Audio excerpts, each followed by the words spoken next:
Nagngangalit na apoy ang bumulabog sa mga residente ng Barangay Marulas, Valenzuela City pasado alas 11 kagabi. Wala na. Yung pag may salba lang yung mga bata, okay na yun.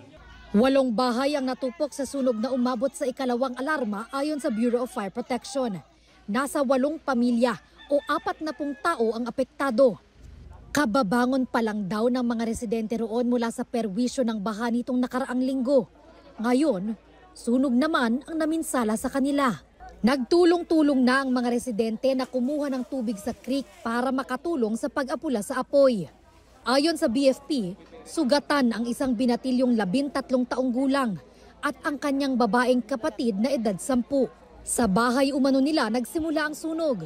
Based po sa ating report ng mga kapitbahay, napag-iwanan po itong mga bata sa bahay ng walang bantay. Most likely po is napaglaruan nila po yung mga kandila, kaya po nagkasunog. Nagpapagaling na ang 2 bata sa ospital.